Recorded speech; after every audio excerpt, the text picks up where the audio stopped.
নমস্কার বন্ধুরা, অতি গুরুত্বপূর্ণ আবহাওয়ার আপডেটের সঙ্গে আমরা চলে এসলাম।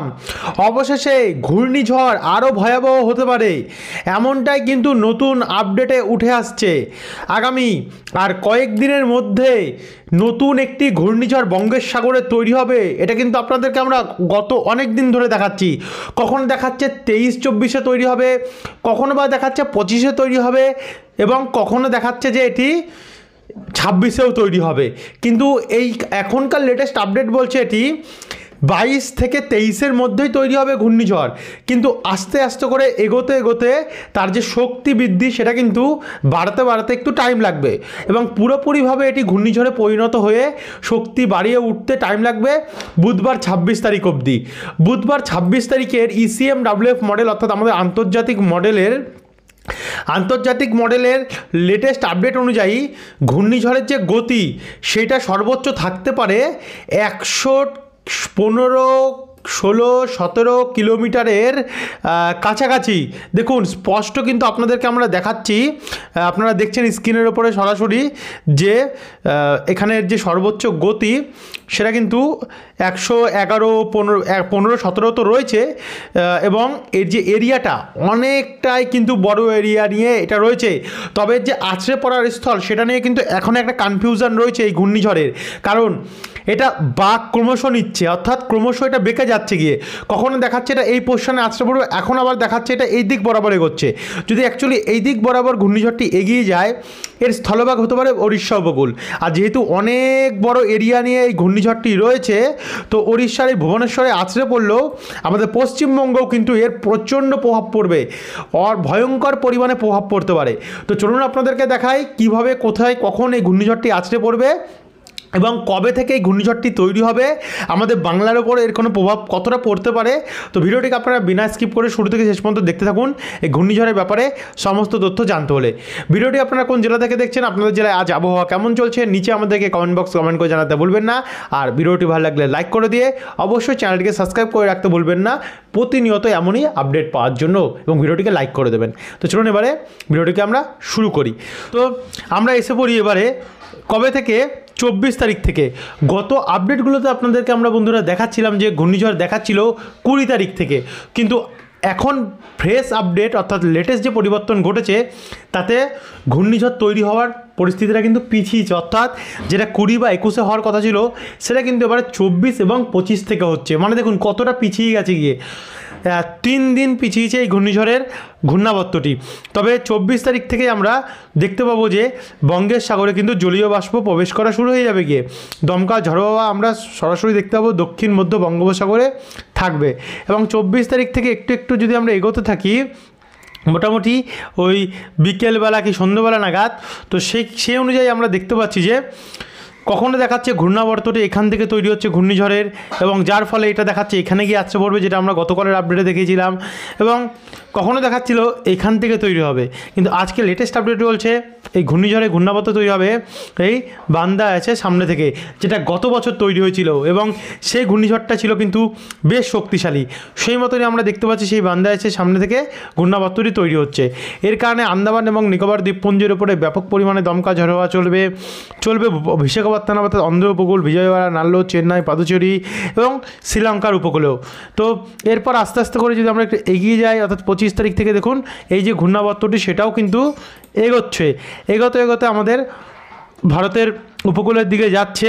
25 তারিখ রাত্রি 10টার মধ্যে এটি আরও শক্তি বাড়িয়ে সর্বোচ্চ গতি তুলছে 67 কিলোমিটার প্রতি ঘন্টায়, এবং সবে ঝাপটা মোড়ে 67 কিলোমিটার প্রতি ঘন্টায় এর গতি বা শক্তি আমরা দেখতে পাচ্ছি। আর আস্তে আস্তে করে কিন্তু এর যে ঘূর্ণাবর্তটি সেটা শক্তি বাড়ছে। 26 তারিখ অর্থাৎ বুধবারে সর্বোচ্চ যে গতি বা শক্তি সেটা আরেকটু বাড়বে, এবং বেড়ে সর্বোচ্চ গতিশক্তি হতে পারে 72 কিলোমিটার প্রতি ঘন্টায়। মানে তখন আস্তে আস্তে গভীর নিম্নচাপের দিকে এটা এগোচ্ছে, এবং তখন এর যে প্রভাব সেটা আমরা অন্ধ্র উপকূল এবং দক্ষিণ তামিলনাড়ু, কেরল এই সমস্ত জায়গাতে দেখতে পাচ্ছি, বেঙ্গালুরু সাইডগুলোতে। কিন্তু এখান থেকে আমরা যদি আরেকটু এগিয়ে গেলে 26 তারিখে রাত্রি 8টার মধ্যে এই সর্বোচ্চ গতি উঠবে 77 কিলোমিটার প্রতি ঘন্টায়, মানে তখনও এটি ঘূর্ণিঝড়ে পরিণত হয়নি তখনও। আর এই টোটালটাই কিন্তু বন্ধুরা আপনাদেরকে আমরা দেখাচ্ছি, দেখুন কোথায় ECMWF মডেল। একবার আমরা সমচাপ রেখা মোডটা অন করে নেবো, দেখে নেবো লো প্রেশার তৈরি হচ্ছে কিনা। এই দেখুন, হ্যাঁ বলছে কিন্তু লো প্রেশার এরিয়ায় তৈরি হবে, অর্থাৎ লঘুচাপ এরিয়ায় আমরা দেখতে পাচ্ছি তৈরি হচ্ছে। তার মানে লঘুচাপ এরিয়া তৈরি হলে অবশ্যই নিম্নচাপের সম্ভাবনাটা সবার প্রথম বেশি থাকে, তারপরে আস্তে আস্তে করে সেটি ঘূর্ণিঝড়ের সম্ভাবনাটাও বেশি থাকে। তো এবারে আমরা আবার সমচাপ রেখাটা যেটা আছে সেটাকে অফ করে দিই। আমরা এবারে সরাসরি আরেকটু এগিয়ে যাব, এগিয়ে গিয়ে 27 তারিখে যাব। 27 তারিখে দেখুন ভোরবেলা তো ওই ঘূর্ণাবর্ত রূপে থাকছে, কিন্তু আস্তে আস্তে গভীর নিম্নচাপ থেকে অতি গভীর নিম্নচাপে পরিণত হচ্ছে। 84 কিলোমিটার আমরা দেখতে পাচ্ছি প্রতি ঘন্টায় এর গতি বা শক্তি লক্ষ্য করা যাচ্ছে। আর আমরা যদি এটাকে বায়ু মোডে দেখি, তো বায়ু মোড বলছে কত কিলোমিটার থাকতে পারে, 62 কিলোমিটার, মানে এখনও ঘূর্ণিঝড় রূপে পরিবর্তন হয়নি, শুধু অতি গভীর নিম্নচাপেই পরিবর্তন হয়েছে। তো আবার আমরা চলে যাবো বায়ুঝাপটা মডেলে, এবং বায়ুঝাপটা মোডে গিয়ে আমরা যদি একটু এগিয়ে যাই, এগিয়ে গেলে দেখুন আস্তে আস্তে আরও শক্তি বেড়ে নিচ্ছে। সন্ধ্যে 6টার মধ্যে যে শক্তি সেটা উঠে যাচ্ছে 91 কিলোমিটার প্রতি ঘন্টায়। এবার আমরা বায়ুমোডটা মাপবো, বায়ুমোড বলছে 68। দেখুন 27 তারিখের মধ্যেই কিন্তু এটি বৃহস্পতিবার 27 তারিখ সন্ধ্যেবেলার মধ্যে এটি ঘূর্ণিঝড়ে পরিণত হচ্ছে। 68 কিলোমিটার প্রতি ঘন্টায় পারাবারে আমরা দেখতে পাচ্ছি বায়ুমোড দেখাচ্ছে, এবং সেই সময়েও কিন্তু এটি স্থলভাগ থেকে অনেকটাই দূরে। দেখুন আমাদের ভারতের দক্ষিণ ভাগ থেকে এটি অনেকটাই দূরে, এবং দেখে মনে হচ্ছে এটা শ্রীলঙ্কায় গিয়ে আছড়ে পড়বে, কিন্তু এটি শ্রীলঙ্কায় আছড়ে পড়বে না। আপনাদেরকে আমরা দেখিয়ে দিচ্ছি কোথায় গিয়ে আছড়ে পড়তে পারে। এদিকে আমরা চলে যাব সরাসরি আবারও বায়ুর ঝাপটা মোডে। দেখুন এটা তো এগোচ্ছে, এবং এগোতে 27 তারিখের মধ্যে আমরা কিন্তু দেখতে পাবো আমাদের ভারতের দক্ষিণ ভাগে পাদুচেরি, চেন্নাই, নাল্লো, বিশাখাপত্তনম, এদিকে ওড়িশার দিকে দমকা ঝড় হাওয়া বইবে। কিন্তু এরপর আমরা এটাকে একটু এগিয়ে নিয়ে গিয়ে সরাসরি চলে যাবো 28 তারিখ। 28 তারিখে দেখুন এর যে শক্তি বাড়ানোর প্রক্রিয়া সেটা আরও গভীর হলো, অর্থাৎ আরও শক্তিশালী হলো। 101 কিলোমিটার প্রতি ঘন্টায় উঠে গেল বায়ুর ঝাপটা মোডে। বায়ু মোড বলছে 72 কিলোমিটার। দেখুন আরও শক্তি বাড়িয়ে নিল, 70 কোথাও 72, মানে সর্বোচ্চ আমরা 72 কিলোমিটার প্রতি ঘন্টায় দেখতে পাচ্ছি, মানে আরও শক্তি বাড়িয়ে তুললো। তো এরপর আমরা সরাসরি আবারও চলে যাবো বায়ুর ঝাপটা মোডে। বায়ুর ঝাপটা মোডে গেলে আমরা দেখতে পাচ্ছি এটা আরও শক্তি বাড়াচ্ছে। দেখুন শক্তি বাড়িয়ে দেখা যাচ্ছে 114 কিলোমিটার, 101 থেকে এবারে 114 কিলোমিটারে আমরা দেখতে পাচ্ছি। এবারে যদি আমরা বায়ুমোড দেখি তাহলে স্পষ্ট দেখতে পাচ্ছি 80 কিলোমিটার। দেখুন কী হারে শক্তি বাড়াচ্ছে, আপনারা স্পষ্ট লাইভ আপডেট দেখতে পাচ্ছেন যে কী পরিস্থিতি। তো ঘন ঘন কিন্তু আবহাওয়ার আপডেট চেঞ্জ হচ্ছে, এবং এর যে শক্তি সেটা বাড়ছে। এরপর আমরা আবারও বায়ুর ঝাপটা মোডে যাব। বায়ুর ঝাপটা মোডে গিয়ে আমরা দেখে নেব আর কত শক্তি বাড়াবে। তো দেখুন এখানে বিকেল 5টার মধ্যে বলা হচ্ছে যে শক্তি সেটা বেড়ায় 123 কিলোমিটার। বন্ধুরা শক্তি বেড়ে গেল। আমরা গতকাল দেখেছিলাম 120 ছিল, কিন্তু এখন আমরা বর্তমানে দেখেছি 123 কিলোমিটার, কিন্তু এর গতি উঠে গেছে, মানে কোনোরকমভাবে এটা কমেনি শক্তি, এটা বরঞ্চ শক্তি বেড়েছে। আর শক্তি বাড়িয়ে এটা যে শ্রীলঙ্কার দিকে যাচ্ছে এমনটি নয়, এটা কিন্তু সরাসরি উপরের দিকে এমন বরাবর এগোচ্ছে। দেখুন আগে আমরা দেখতে পেলাম শ্রীলঙ্কায়, দেখুন কীভাবে উপরের দিকে এগোচ্ছে। দেখুন দেখুন ওপরের দিকে এগোচ্ছে, মানে হঠাৎ করে কিন্তু উত্তর দিক বরাবর একটা বাঁক নিচ্ছে।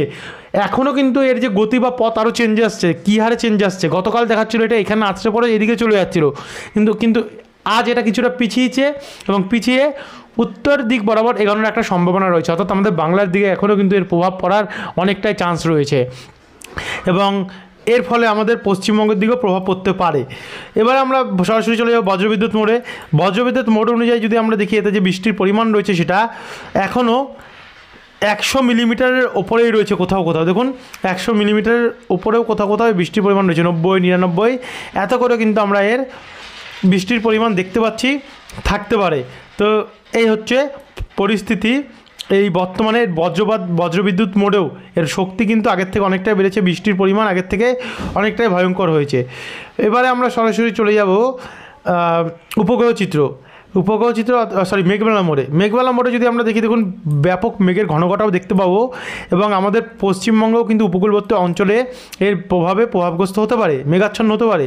গঙ্গাসাগর, নমখানা, হলদিবাড়ি, কন্টাই, দীঘা, হলদিয়া, বারুইপুর, জয়নগর, শ্যামনগর, মাঠবেড়িয়া, পুরোজপুর, এদিকেও অনেকটা মেঘাচ্ছন্ন হতে পারে। একই সঙ্গে উড়িষ্যার বিশাখাপত্তনম, ভুবনেশ্বর, বিজয়ওয়াড়া, নাল্লো, চেন্নাই, পাদুচেরি এই জায়গাগুলোতেও কিন্তু ব্যাপক হারে মেঘাচ্ছন্ন পরিস্থিতি তৈরি হবে, প্রচণ্ড মেঘাচ্ছন্ন থাকবে এবং ভারতের দক্ষিণ ভাগে তো সবথেকে ভয়ঙ্কর প্রভাব থাকতে পারে এর ফলে।